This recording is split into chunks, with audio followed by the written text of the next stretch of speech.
Next topic, fevers. What do you do if you have a fever or your child has a fever? Nothing. No, seriously. Fever. What is a fever for? It's your innate intelligence fighting off foreign invaders. So fighting off a virus or a bacteria or whatever it is that doesn't need to be in your body.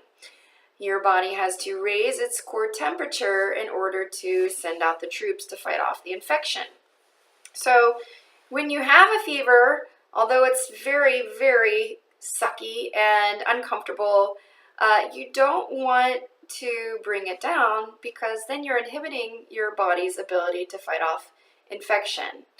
So although our children, I think it's worse as a parent because you hate to see your child go through agony and just feeling horrible. But you have to understand that a child's immune system isn't considered fully functioning until it reaches a temperature for the first time of 102 degrees Fahrenheit. This is something that's important that we need to understand as parents.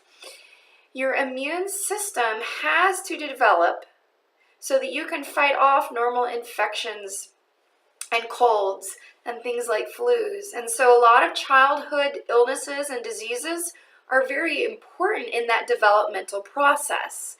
Because once we fight off things like chickenpox or measles or those quote-unquote childhood diseases, we have a fully functioning and complex immune system able to fight off more serious diseases as an adult.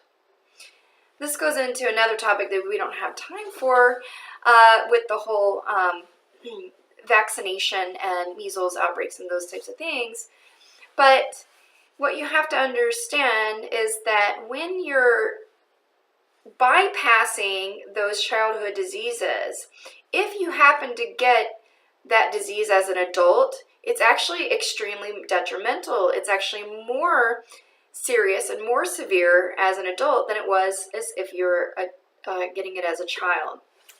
So when your child has a fever, what you do not want to do is feed them sugar because sugar fuels bacteria, it fuels illness. Don't feed them sugar. Don't feed them juice. You want to keep them well hydrated. It needs to be with water or unflavored Pedialyte.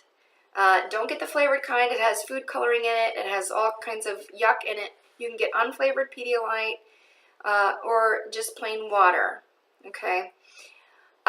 You do not want to bring their temperature down if by using acetaminophen or Tylenol. In fact, you should never give a child under the age of 2 Tylenol. It can cause Reye syndrome, which is kidney failure, and children can die from it. You don't need to rush and get an antibiotic every time your child has a sniffle or a cough.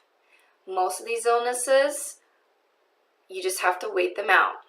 Remember, your child's immune function will be better once it has learned how to fight it off. The immune process takes anywhere from 7 to 14 days. Okay, so anywhere from 1 week to 2 weeks. Sometimes it can be quick, sometimes it can be longer, but realize it may take 2 weeks. When do you need to worry? If your child has a fever of 104 degrees for longer than 48 hours, then yeah, we might need to get them checked out. Of course, if you ever have any concern at any time, certainly take your child to the pediatrician. It's never a bad thing to get them checked out, but what I don't want to see is you taking your child, giving them an antibiotic, and now you've not only depressed their immune function because you didn't allow the immune function to fully work and turn on and do its own thing so that later on it can fight it off better. You've also wiped out all of the good bacteria in their digestive system, which has a huge, huge role in immune function as well. They're very strongly linked. In fact, you can say that even 90% of immune function comes from the biome or the flora that's going on inside your intestines. So very, very important.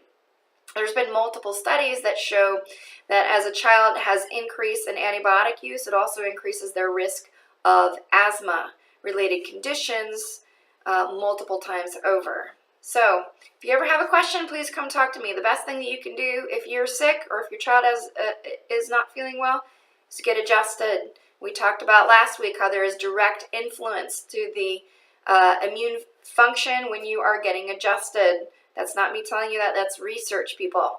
So things you don't hear from your doctor, things you won't hear on TV, it's out there though. Do the research. If you have any questions, let me know. If you're not feeling well, call us. We'll get you in before shift or after shift. But that's the best thing that you can do for your health. Okay, I'm here to help you in all ways, and certainly to help you live in victory.